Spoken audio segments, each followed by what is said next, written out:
नमो हरिहंताय नमो सिद्धाय नमो आदिवीराय नमो वज्राय नमो लोहे सहस्राय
नमः शमेशाराय स्वानुभूत्याचकास्ते चेत्स्वभावाय सर्वभावान्तरः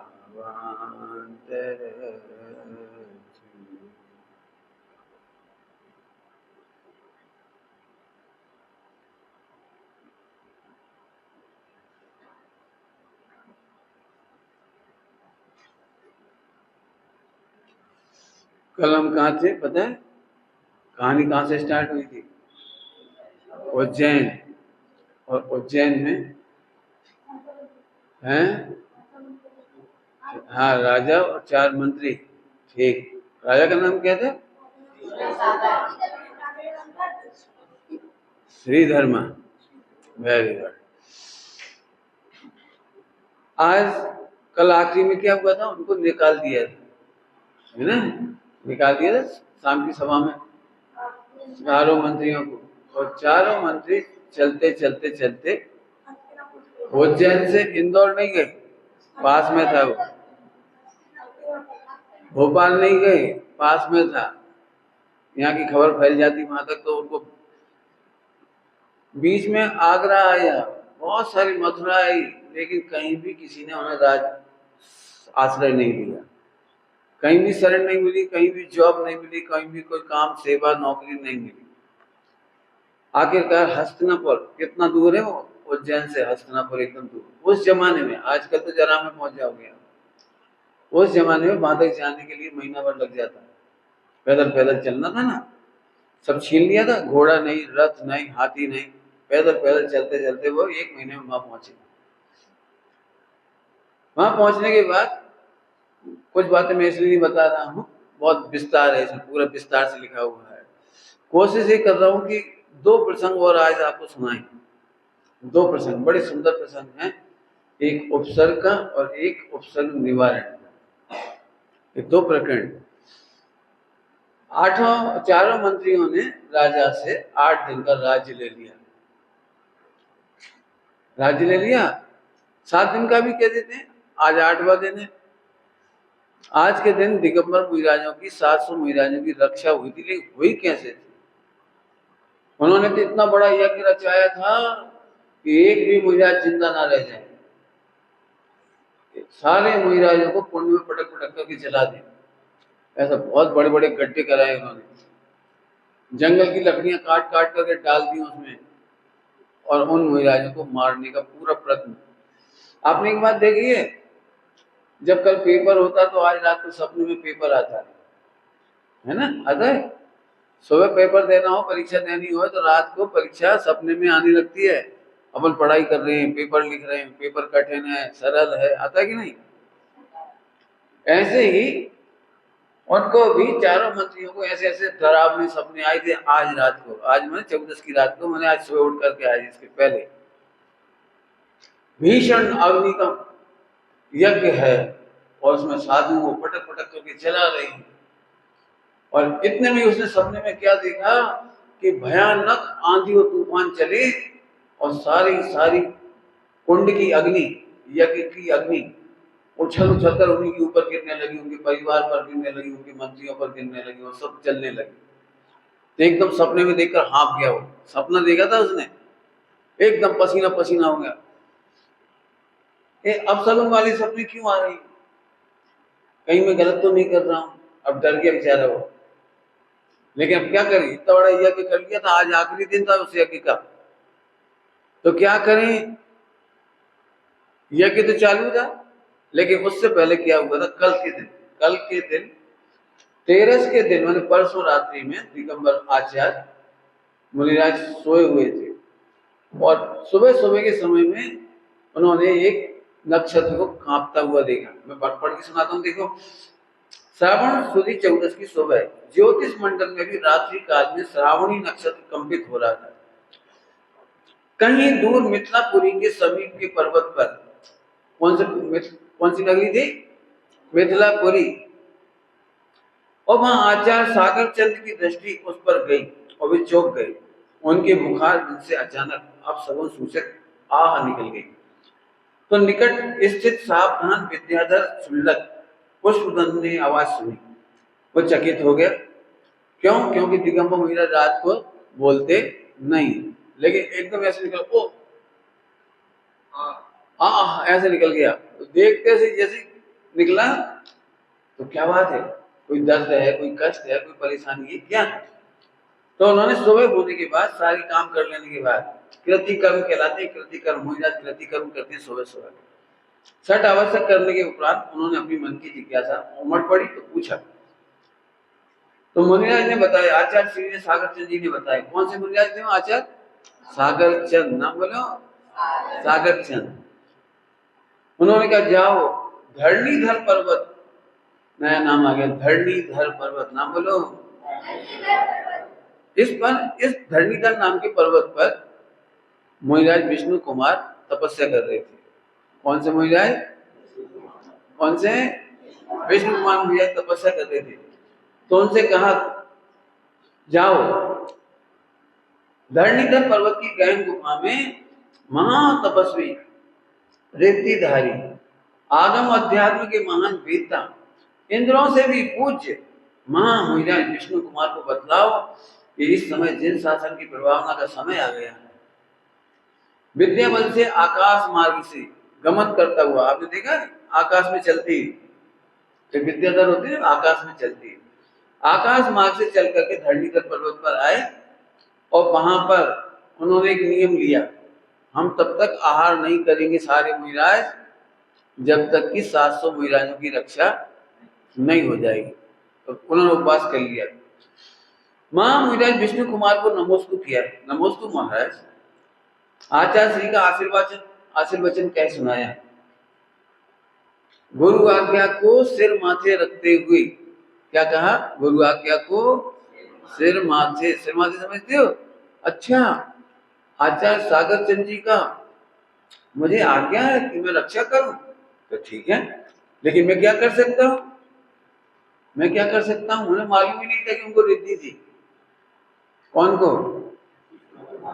विष्णु कुमार जी को याद ही नहीं थी कि मुझे रिद्धियां प्रकट हुई। इतने तपस्या में लीन रहते थे कि उन्हें यही नहीं मालूम कि मुझे रिद्धियां प्रकट हुई।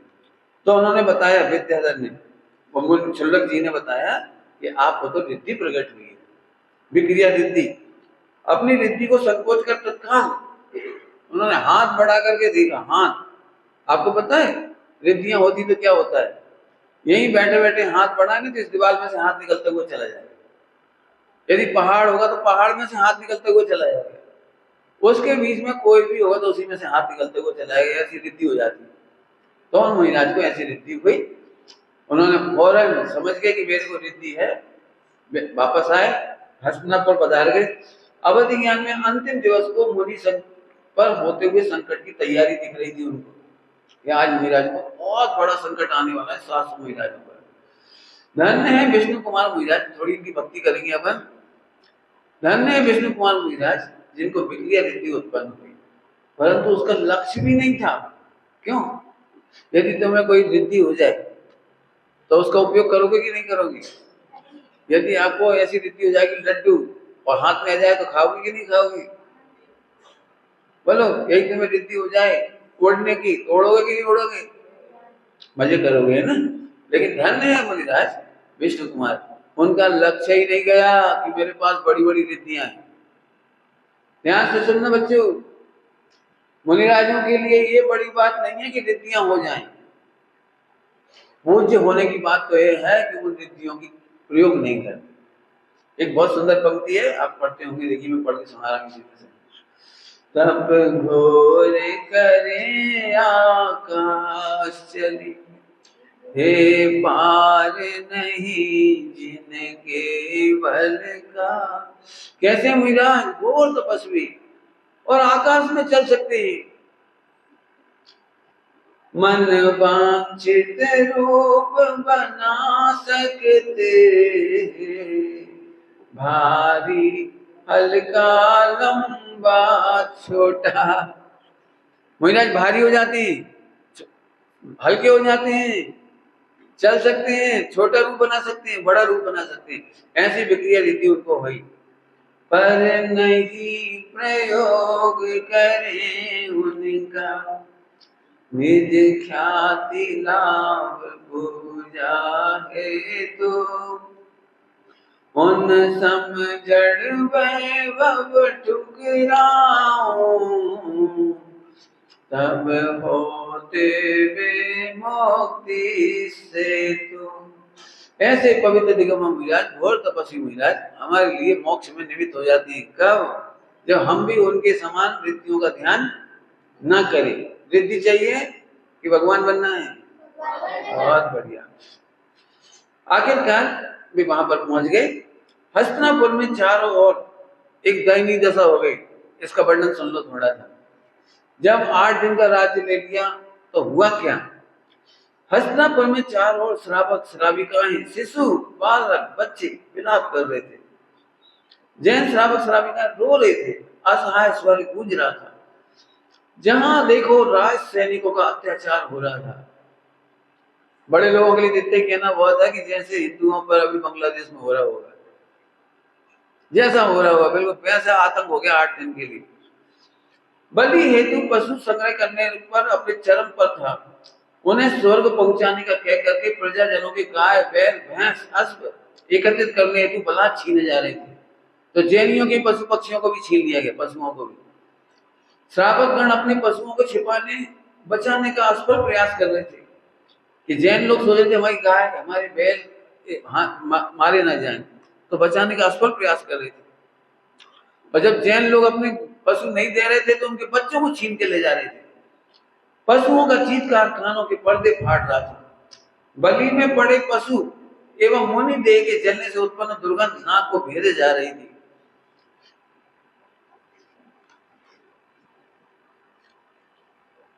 आज अब वे मुनिराज आज के दिन आए। कौन से दिन आए थे? आज माने श्रावण सुदी पूनम, है ना? आज के दिन भी वहां पर पधारे। कौन से मुनिराज? विष्णु कुमार। कौन सी रिद्धि थी उनको? हाँ, विक्रिया रिद्धि। एक प्रहर भी चला था। राजन पद्मराय की अनुपस्थिति, अज्ञानता और असमर्थता, 3 बातें बोली। विष्णु कुमार मुनिराज के बड़े भाई का नाम था पद्मराय। क्या नाम था? पद्मराय। इन्होंने दीक्षा नहीं ली थी, इसलिए इन्होंने राज्य किया। इनकी 3 बातें, एक तो वे अनुपस्थित थे, दूसरा वे अज्ञानी, उन्होंने राज्य क्यों दे दिया इनको 8 दिन के लिए, और तीसरी बात असमर्थता, जब वर दे दिए तो असमर्थ हो गए। तो ऐसी कंडीशन में देखकर कोई उपाय शेष नहीं रहा, तो मुनि विष्णु कुमार ने रिद्धि बल से अपना रूप पौना कर लिया, छोटा रूप बना लिया, और हाथ में वीणा लेकर के हस्तिनापुर की राजवीथियों में भ्रमण करने लगे। उनके भजनों गायनों से श्रावकों को थोड़ा धीर आने लगा। वे भजन गाते हुए गलियों में घूमने लगे। वे भी उनके साथ भजनों के साथ गुनगुनाने लगे। धीरे धीरे उनके पीछे आवाज, वृद्ध, नर नारी गायन नर्तन करने लगे। माने माहौल बन गया थोड़ा। अब सब यज्ञ स्थल पर आए और आचार्य संघ को नमस्कार करके आचार्य संघ कौन सा? अकंपनाचार्य आदि 700 मुनिराजों को नमस्कार किया और वीणा वादन करते हुए बाली के निकट आए, जहां यज्ञ की अंतिम हवि विसर्जित होते ही नरमेघ यज्ञ प्रारंभ होना था, अर्थात सारे मुनिराजों को उसमें डालना था थोड़ी देर बाद। इतने में वो आ गए। सारे इंतजाम किए जा चुके थे।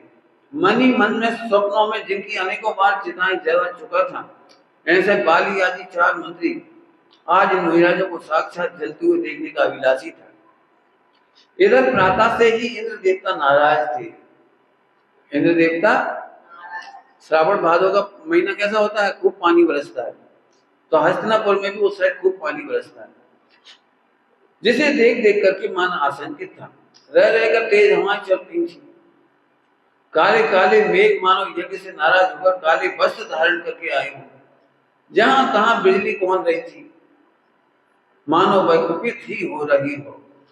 तब ही समाचार आया, आंधी का एक झोंका यज्ञ स्थल पर बनने बल्लियों, बांसों एवं घास से निर्मित अगासी आकाश में उड़ा ले गई। अब क्या होगा? यज्ञ में विघ्न क्यों आ रही है? हे प्रभु, हे मंत्र शक्ति, हे आह्वानी देवताओं, आप हमारे इस यज्ञ की रक्षा करो। कौन बोल रहे होंगे जी? मंत्री। अब उनका यज्ञ फेल होता हुआ देख रहा था, भगवान की याद करने लगे। चारों मंत्री चिंतित भी थे और उनका क्रूर मन अत्यंत प्रसन्न भी हो रहा था। किसी तरह एक बार इन जैनों का सफाया हो जाए। भाल पर बड़ा सा त्रिपुण समझते हो? ये लगाते ना, ये भाल पर त्रिपुण कहलाता है। उत्तरी वस्त्र धारण करके जैसे ही मस्तक पर मुकुट धारण करके बाहर आया, ब्राह्मण ने मंत्रोच्चारण करते हुए आशीर्वाद देते हुए कंठ में सुगंधित पुष्पहार पहनाया। बाली आदि 4 मंत्री के आज प्रशंसा का पार नहीं था। चारों ओर उसके कृत्य की प्रशंसा करने वालों का समूह चल रहा था। तुमने देखा है, गलत काम करने वालों की भी प्रशंसा करने वाली होती है, पर चारों मंत्रियों के साथ साथ भी उनकी तारीफ करने वाले चल रहे थे। आज तो बहुत बढ़िया दिन है, आज तो जैनियों का सफाया हो जाएगा। प्रसन्नता का पार नहीं था। रोमांचित होकर यज्ञ स्थल पर आया, बलि वेदी को प्रणाम किया, पुरखों को स्मरण किया और आह्वानित देवताओं को स्मरण और प्रणाम किया। समस्त जैनियों को उनके घर में कैद कर दिया गया था। पद्मराय पर भी सख्त पाबंदी कर दी गई थी। निरावाद प्रबंध का अवलोकन करके भी प्रसन्न थे। अचानक यज्ञ स्थल पर आया एक अद्भुत दृश्य। अब ध्यान से सुनो सब बच्चों, तुमको अच्छा लगेगा। क्या करते खेलोगे? हाँ, अब देखो क्या सुन बचेगा ना, क्या लिखेगा? अब देखो ध्यान से सुनना सब लोग। इधर मेरे को देखो। इतने से एक बामन ब्राह्मण का रूप बना करके फिर मुनिराज आए। कौन से मुनिराज? विष्णु कुमार। छोटा सा रूप बना करके आए। एक गोरा नारा बामन, हाथ में एक छतरी, इनकी हिंदुओं में वो एक छतरी लगाते, पत्ते की बनाती, पत्ते की होती, पल्लव छतरी लेकर के हाथ में लेकर के नाचते हुए सुंदर सुरीला गान करते हुए कभी ऋचाएं गाते, कभी संगीत सुनाते, सारी प्रजा के आकर्षण के केंद्र बन गए। चलते चलते बाल रूप ने बाली को पकड़ लिया। छोटे से थे ना वो, उन्होंने बाली को पकड़ लिया। छोटे से बाली इतना बड़ा हाथ पकड़ लिया तो छुड़ा ही नहीं पाया। वो छुड़ा नहीं पाया तो उसने उनको उठा करके बाली हाथी हंसने लगी। मैं ऐसे नहीं छोड़ूंगा, दक्षिणा दिए बिना तेरा यज्ञ सफल होने वाला नहीं है। बाली आदि हंसने लगे। बाली ने आदर से उन्हें अपने हाथों पर उठा लिया। तो इतने हल्के हो गए, इसका तो वजन ही नहीं। अरे बिल्कुल ही भार नहीं है। दूसरे मंत्री ने अपने हाथ में ले लिया तो जमीन से हाथ लग गया। तो बहुत भारी है, उठ ही नहीं रहे। तीसरे ने सहारा देकर उठाने की कोशिश की तो उनके दोनों कान पकड़ के झूल के नाच से झूलने लगा। लोगों के हाथ से तो पार नहीं था। बृहस्पति ने उसे पकड़ने की कोशिश की तो उसके कंधे पे बैठ गया और तबला बजाने लगा। वे सब हंसने लगे, सर पर तबला बजाए। हास्य के वातावरण में बाली आदि उसका उपास करने लगे। बाहरे छोटू क्या बोल रहे? बाहरे छोटू, कितना कौतुक कर रहा है, हंसते हंसते क्यों कर रहे हो? यह समय धर्म के गंभीर कर्म कांड का है, समझो तो। अरे मान जाओ, शांति रखो ना। वो क्या मेरे यज्ञ से प्रसन्न होकर आपको स्वर्ग से ब्रह्मा जी ने भेजा है? किसको? वो छोटे से ब्राह्मण को। आहा, मैं तो धन्य हो गया, मैंने जैन धर्म का नाम और निशान मिटाने का बड़ा कार्य किया है। अवश्य ही स्वर्ग के देवता मेरे पर खुश हो रहे होंगे और आशीर्वाद दिया होगा। बतलाओ मैं तुम्हारी क्या सेवा कर सकता हूँ।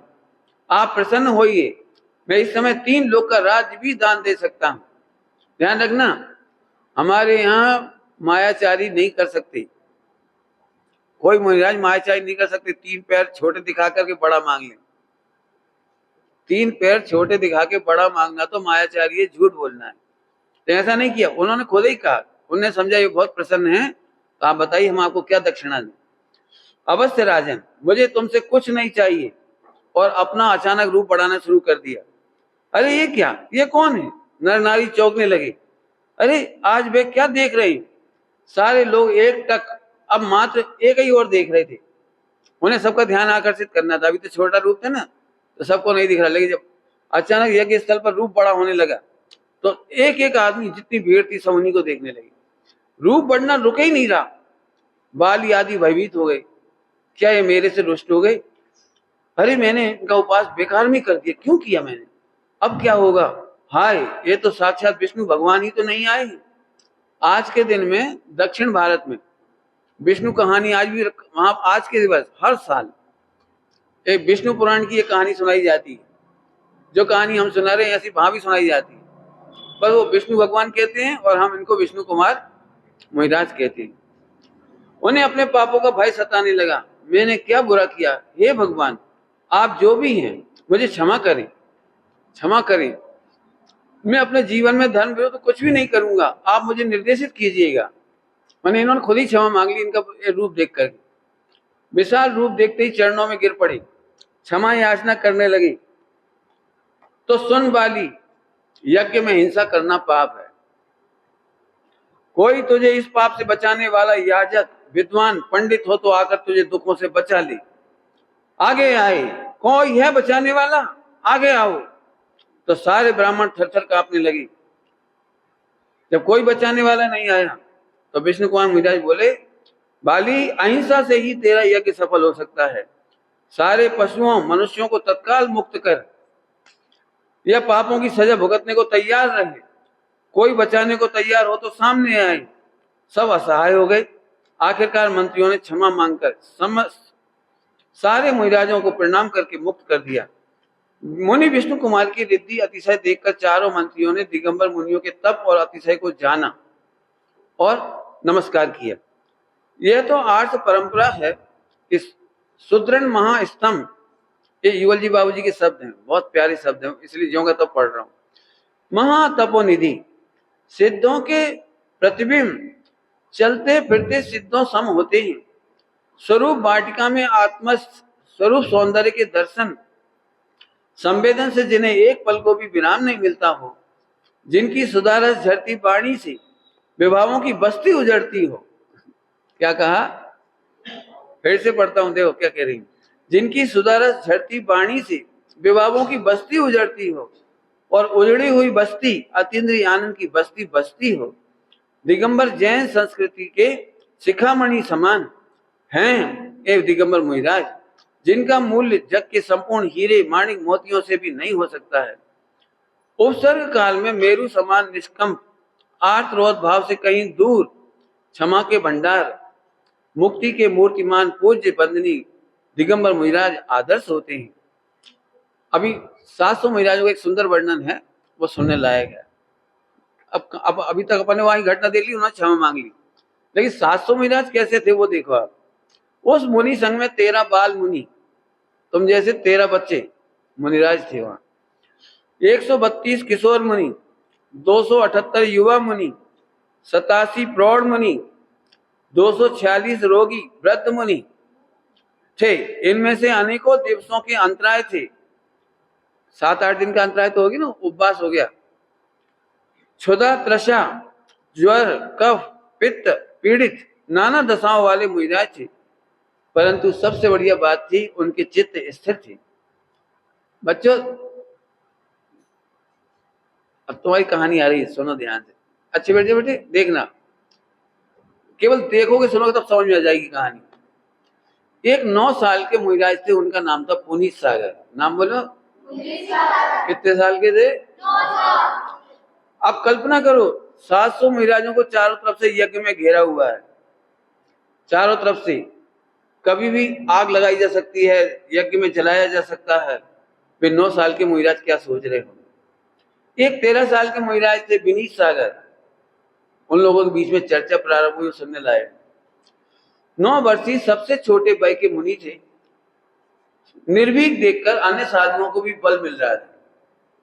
आप कल्पना कर सकते हो 700 महाराजों पर क्या गुजर रही हो, लेकिन उनको बल मिल रहा था। उस बच्चे को देखकर, छोटे महाराज को देखकर उन्हें ताकत आ रही थी, कैसे निर्भीक राजनीतिक हो। लेकिन एक 13 वर्षीय मुनि विनीत सागर ने उनसे पूछा, तुम्हें भय नहीं लग रहा? विनीत सागर जी बोले, भय कैसा? परिणाम बिगड़ गए तो? परिणाम, पारिणामिक भाव के सामने परिणाम बिगड़ने का भय कैसा? देहासित देह जल गई तो? देहासित परिणामों में संकलित हो गया तो?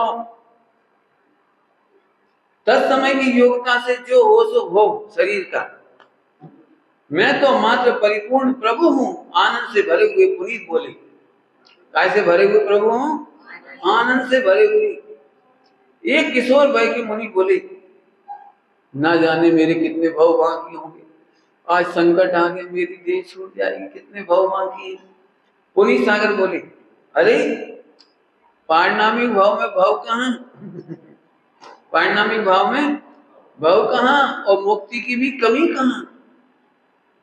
तो एक महाराज बोले, देखो भाई, व्यवहार के स्थान पर व्यवहार बोलना चाहिए, तो व्यवहार की जगह पर निश्चय मत लगाओ। चेताते हुए बोले, किंतु पारिणामिक भाव के बिना व्यवहार ही कहाँ है? परमार्थ के बिना व्यवहार नाम कहाँ होता है?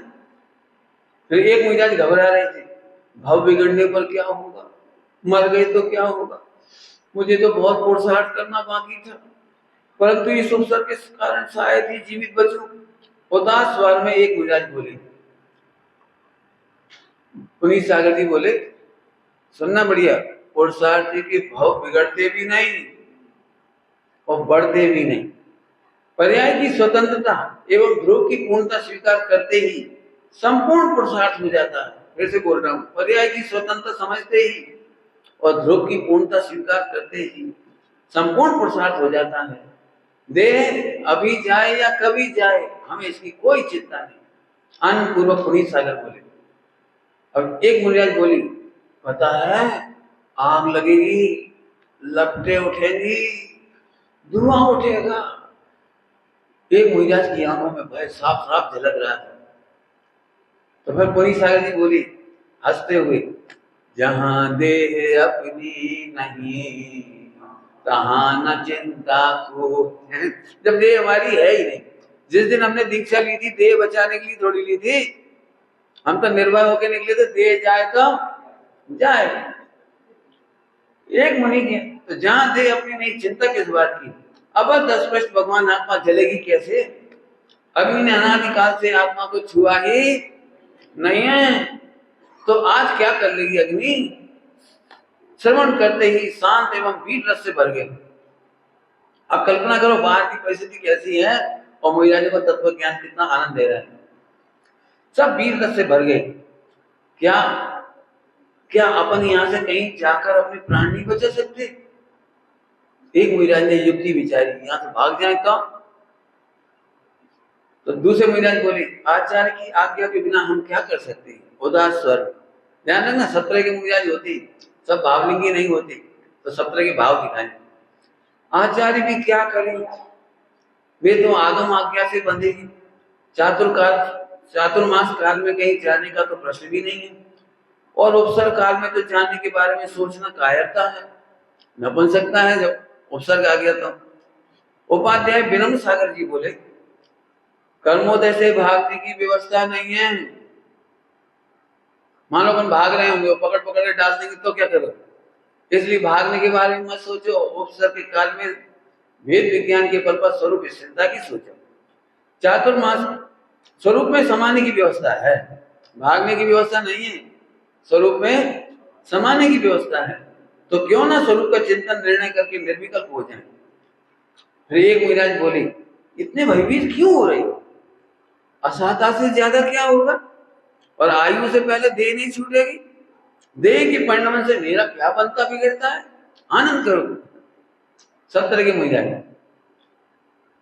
उन्होंने कहा, हमने तो जिस दिन दीक्षा ली थी उसी दिन देह का त्याग कर दिया था। देह का त्याग करके तो घर से निकले थे। अब इसकी प्रीति कैसी? अरे इसकी प्रीति ही मोह है और यही भाव बिगाड़ने वाला है, इसलिए हम एक मोह को त्याग करते हैं। भाव सुधारने का प्रयत्न ही भाव बिगाड़ रहा था। सब लोग क्या कर रहे थे? भाव सुधारने की कोशिश में भाव बिगाड़ रहे थे।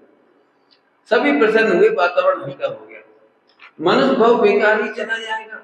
एक आसन के स्वर सामने आए, फिर बता रही कौन सी त्रियंच गति में जाएंगे, कहां जाएंगे, अपना मनुष्य भाव बेकार चला जाएगा। तो फिर उत्तर आया, पारिणामिक भाव की अनन्यता देखने से ही। यदि समझ में आ रहा हो तो समय शायद की 14वीं नंबर की गाथा, अब 10 पृष्ठ, अनन्य अविशेष असंयुक्त। तो उन्होंने क्या कहा?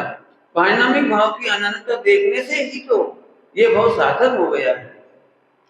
भाव सार्थक नहीं करना है, अनन्यता देखते ही भाव सार्थक हो गया है। पारिणामिक भाव सदा सुरक्षित अप्रभावी रहा है।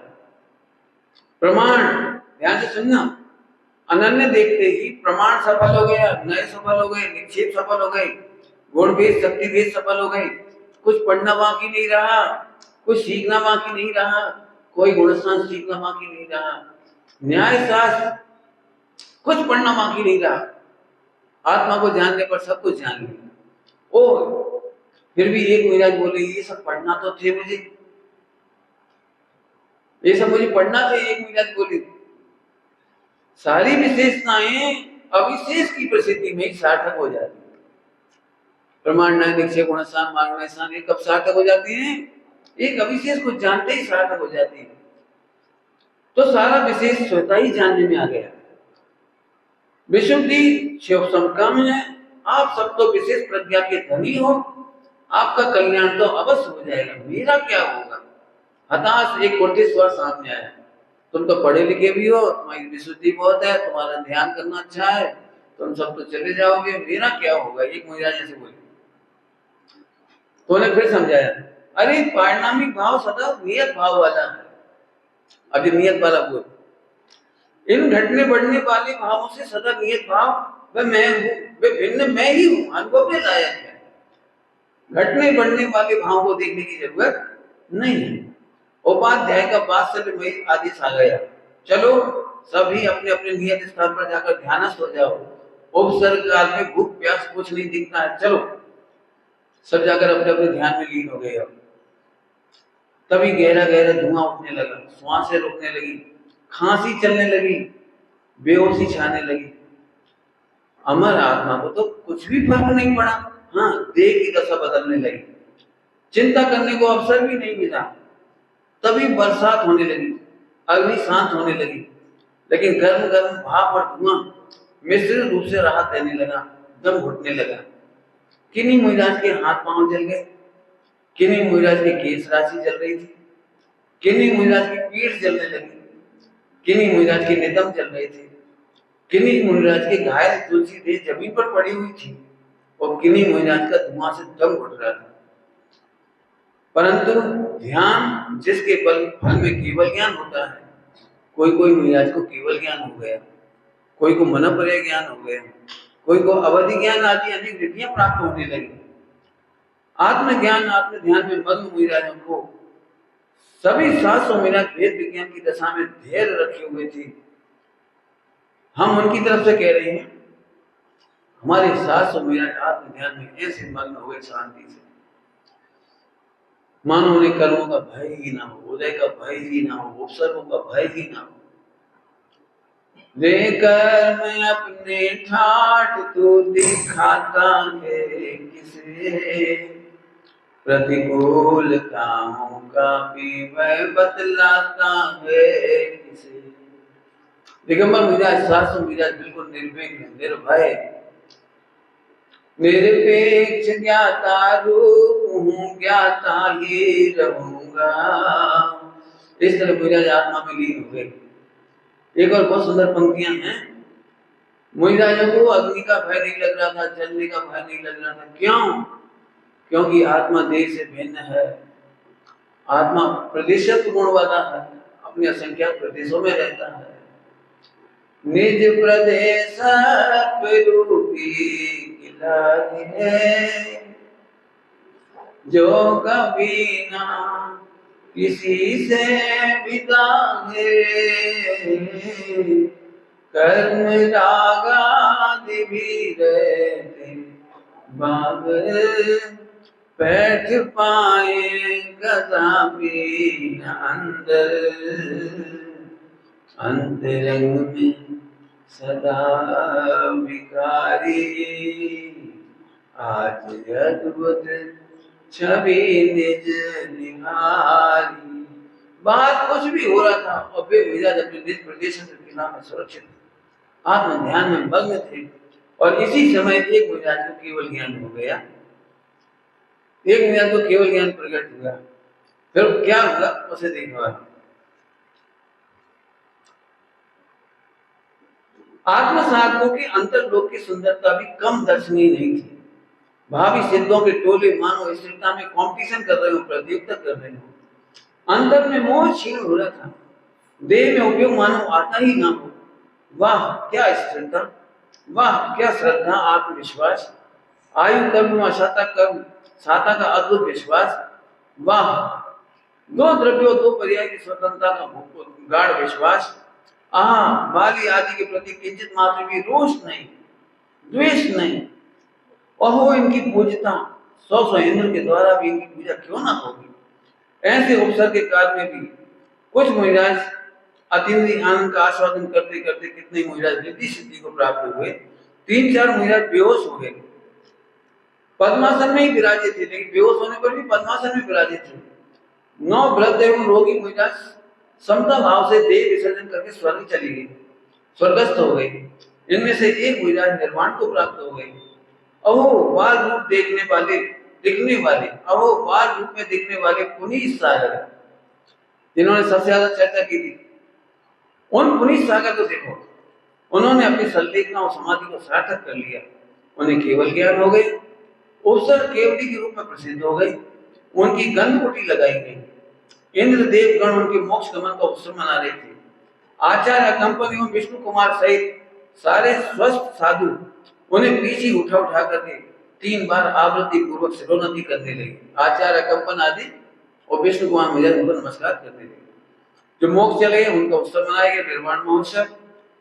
दिव्य ध्वनि गूंजी, जो केवली हो गए थे गंधकुटी बने, उनकी दिव्य ध्वनि गूंजी। ग्रहित मिथ्यात्व का अंत हुआ। अग्रहित मिथ्यात्व आत्म महिमा को देखने से पलायन कर गया। आत्म वैभव देखकर कितने ही अणुव्रती महाव्रती हो गए। चारों मंत्रियों अनेकों ब्राह्मण के साथ जैन धर्मानुयायी होकर अपने जीवन को धन्य करने लगे। अब उसे समझ में आया कि इनकी तो महिमा अद्भुत है, हमने इतना किया, इनके तो भगवान बन गए, इंद्र इनका उत्सव कर रहे हैं। तो उसने क्षमा भी मांगी और जैन हो गया। केवली के मुखार बंद से मंत्री नागरिकों ब्राह्मणों ने देश न सुनकर विरक्त होकर जिन मार्ग ही सच्चा मार्ग है जान करके दिगंबर दीक्षा लेकर अपनी भूलों का प्रायश्चित किया। बोलो भाई आज के दिन क्या हुआ है, एक ये बहुत बढ़िया काम हो गया। फिर उन्होंने दीक्षा ले ली, प्रायश्चित लिया। अपने अपराधों का इससे सुंदर प्रायश्चित क्या हो सकता है। जो अनादि का मिथ्या छोड़कर भावी सिद्धों के परिवार में शामिल हो गए। उन्होंने दीक्षा लेकर घायल साधुओं की पहियवृत्ति की। उन्होंने बाली आदि मंत्रियों ने उन्हीं मुनिराजों की पहियवृत्ति की।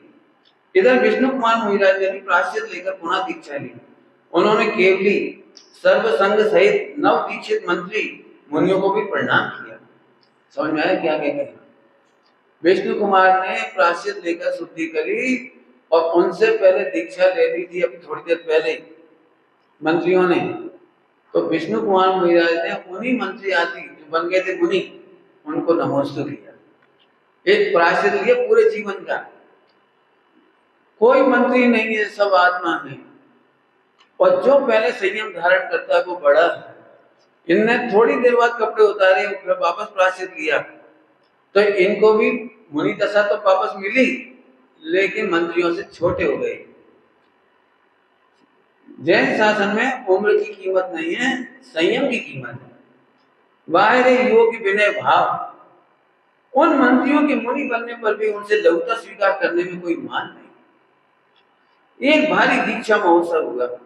सभी ने अपनी अपनी योग्यता अनुसार दीक्षा लेकर तप करके किन्हीं ने संपूर्ण कर्मफल को धोया और मोक्ष को अल्पकाल में पा लिया, और कितनों ने स्वर्ग भूमि को पुण्य संचय किया। स्वर्ग का अथवा भोग भूमि का पुण्य संचय किया। भविष्य में सब सिद्धालय में मिलेंगे। संपूर्ण देश में जैन धर्म की अद्भुत प्रभावना हुई। इसी समय सर्वत्र शांति व्याप्त हो गई। राजा पद्मराज सोचते रह गए, धन्य आचार्य अकम्पन की अकम्पता। अवधि ज्ञान में जानते हुए भी इस नगरी में पधारे। समझ में आया क्या कहा? आचार्य अकम्पन अवधि ज्ञानी थे। वे चाहते तो हस्तिनापुर में चातुर्मास ना करते। धन है उनकी अकम्पता। क्या होगा, कौन चलेगा, कौन साधु की देह छूट जाएगी, कौन की समाधि हो जाएगी, कौन को केवल ज्ञान होगा, नहीं होगा, हमें नहीं मालूम। विकल्प आया तो हस्तिनापुर में चातुर्मास किया। हुआ कुछ जो भी बताया, इतना कुछ हुआ। लेकिन चारों मंत्री दीक्षित हो गए और भगवान बनने के अधिकारी हो गए। कितने ब्राह्मणों ने, राजाओं ने, अजैन वहां पर जब यज्ञ कर रहे थे तो हजारों लाखों लोग यज्ञ में आ गए थे। उनमें से हजारों लोगों ने दीक्षा ली। इतने सारे जीवों का कल्याण देख करके धन्य आचार्य अकम्पन जो अकम्पित भाव से हस्तिनापुर में उन्होंने चातुर्मास किया। अवधि ज्ञान में जानते हुए भी इस नगरी में पधारे। बाहरी करुणा, इन सब जीवों का हित जो होना था। मंत्री जैसे दुष्ट परिणामी जीवों पर भी इतनी करुणा, उन्हें भी अपने भावी सिद्धों के परिवार में शामिल कर लिया। प्रायश्चित कैसे दिया? जो जैन धर्म के अनुयायी नहीं थे, विरोधी थे, उन्हें भी भावी सिद्धों के परिवार में शामिल करके उनका प्रायश्चित कर दिया। क्या गजब! कुछ मुनियों की असाता देखकर और किन्हीं मुनियों की आयु पूर्ण हुई, उनके प्रति भी सहजता थी। ये नहीं लग रहा हमारी वजह से जल गए, हमारी वजह से इनका देह छूट गई, ऐसे घबराहट नहीं हो रही थी अकम्पन आचार्य। जिनका मोक्ष हो गया उनको केवल ज्ञान हो गया किसी को। अंत में सारे नर नारियों की दीक्षा एक साथ, विविध दृश्य, एक साथ कितने दृश्य खड़े हो गए यहाँ पर। विविध दृश्य देखकर भी संभाव, इससे सुंदर आराधना क्या होगी, और उनसे प्रभाव न हुई सो अचंभा भी नहीं। मैं भी शीघ्र ही जिन दीक्षा लेकर अपना भाव सार्थक करूंगा। अभी तो भवितव्य के ऋण को सहज भाव से स्वीकार करके राज्य करता हूँ। कौन सोच रहे? पद्मराय। पद्मराय ने अभी भी दीक्षा नहीं ली, बाकी सबने दीक्षा ली। एक छोटी सी, आज के दिवस में बहुत बढ़िया काम होता है पूरे उत्तर भारत में। दिल्ली साइड के एरिया में, मेरठ, खतौली, सहारनपुर, उस साइड पूरे एरिया में, हरियाणा में पूरे साइड में, हस्तिनापुर का पूरा बेल्ट, मुजफ्फरपुर, सहारनपुर आदि आदि, आज के दिन में सेवइयों की खीर बनती है जैनियों के घर, और मुहिराजों का आहार दान कराते हैं।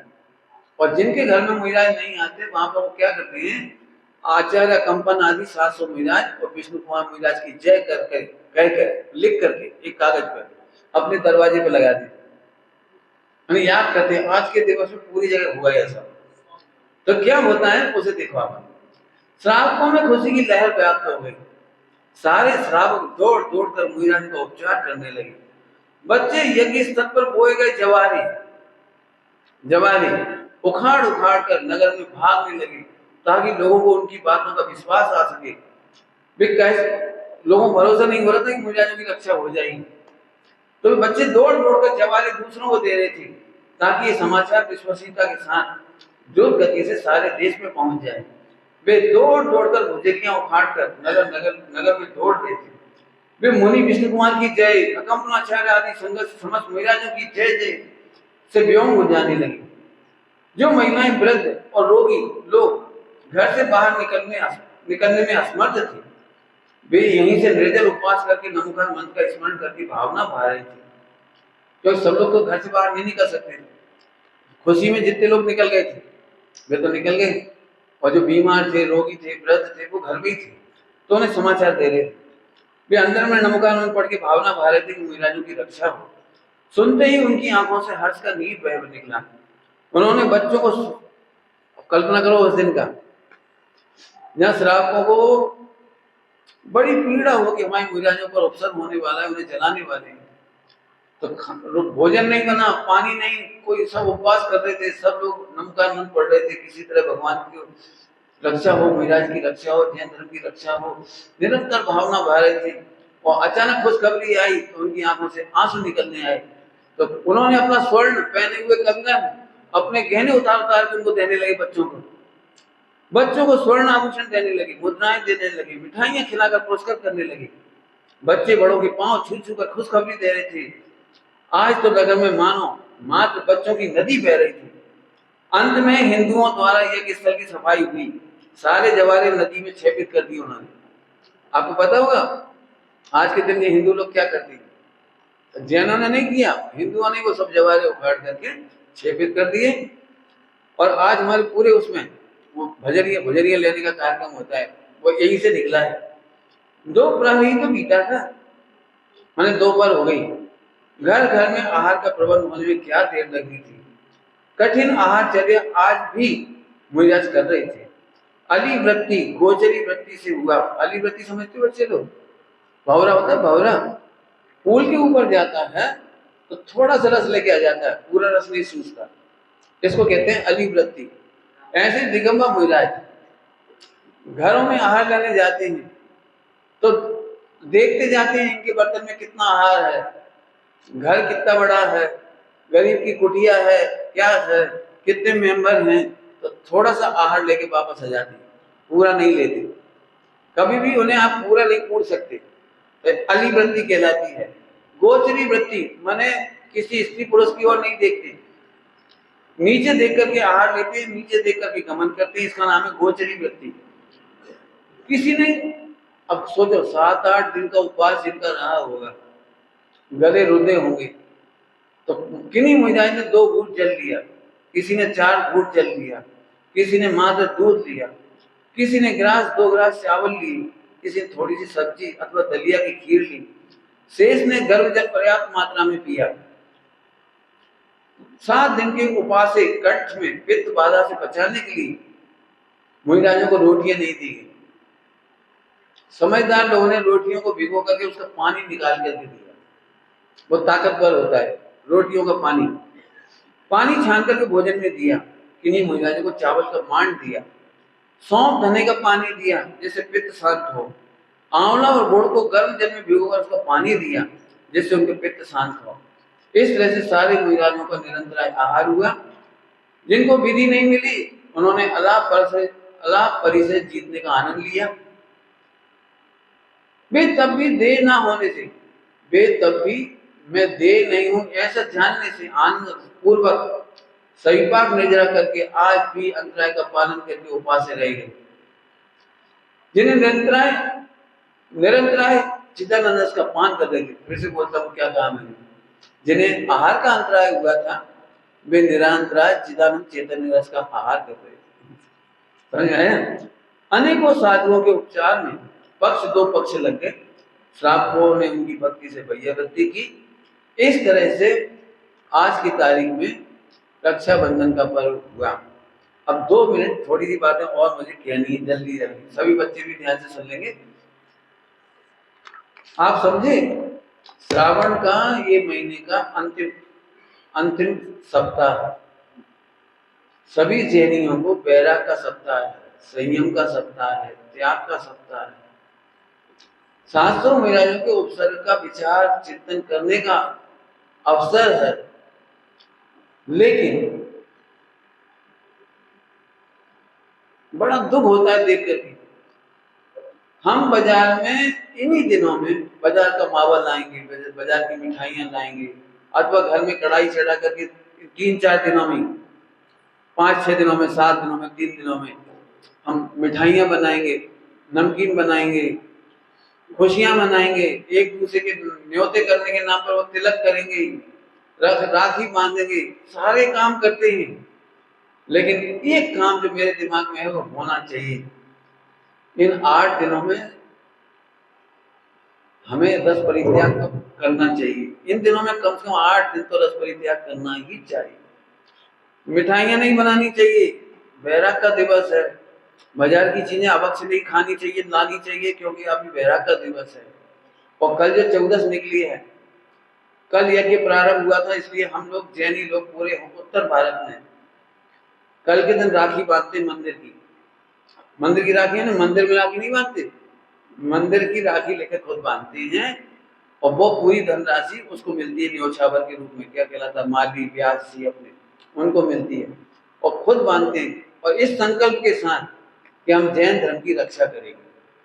जैसे श्रावकों ने और विष्णु कुमार मुहिराज ने उस दिन रक्षा करने के लिए अपनी तपस्या तक छोड़ दी, मुनि दीक्षा छोड़कर कपड़े पहन लिए और सारे मुहिराजों से बात्सल्य के साथ उनकी रक्षा की, धर्म की रक्षा की। तो मैं ये कहना चाह रहा हूँ, अभी बरसात के दिन होते हैं, हम भी अपनी जनवाणी की रक्षा करें, धूप दिखाएं, सफाई करें, मंदिरों की सफाई करें।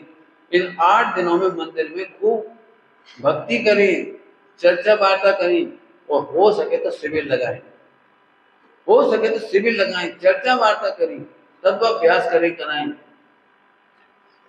ताकि हमारे बच्चों को, आने वाली जनरेशन को, पूरे हिंदुस्तान में अभी वो दिखाई देता है कि राखी बंधेगी और आज फिल्मी गाने सुनेंगे और रक्षाबंधन के, और बस हो गया हमारा त्योहार पूरा।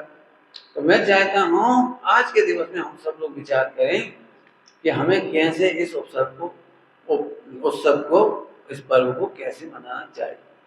7 दिनों में इसकी वाचना भी हो सकती है, कथाओं की, बच्चों से प्रश्न मंच हो सकते हैं, ताकि हर बच्चे को हमारी कहानी याद हो।